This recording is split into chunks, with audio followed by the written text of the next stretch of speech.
ಏನಾಗಿದ್ರೆ ಸಮಸ್ಯೆ?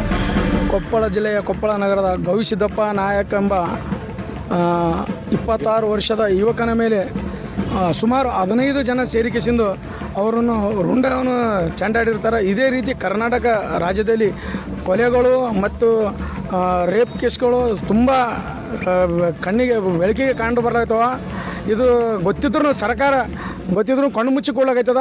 ಮತ್ತು ಎಲ್ಲ ಜಿಲ್ಲಾ ಆಡಳಿತ ಮತ್ತು ಪೊಲೀಸ್ ಸಿಬ್ಬಂದಿಗಳು ಇಂಥವ್ರ ಮ್ಯಾಗ ಕ್ರಮ ತಗೊಂಡು ಕಾನೂನು ವ್ಯವಸ್ಥೆ ಏನಿರ್ತದೆ ಕಾನೂನು ರೀತಿಯಲ್ಲಿ ಅವ್ರನ್ನು ಏನು ಶಿಕ್ಷೆ ಕೊಡಬೇಕು, ಅವ್ರಿಗೆ ಶಿಕ್ಷೆ ಕೊಡಬೇಕು.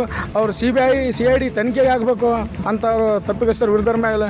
ಮತ್ತು ಆ ಒಂದು ಕುಟುಂಬಕ್ಕೆ ಗವಿಸಿದ್ದಪ್ಪ ನಾಯಕನ ಕುಟುಂಬಕ್ಕೆ ಅವನೇ ಮನೆ ಜವಾಬ್ದಾರಿ ಸಂಪೂರ್ಣ ಅವ್ರ ಮ್ಯಾಗೆ ಇರ್ತದೆ.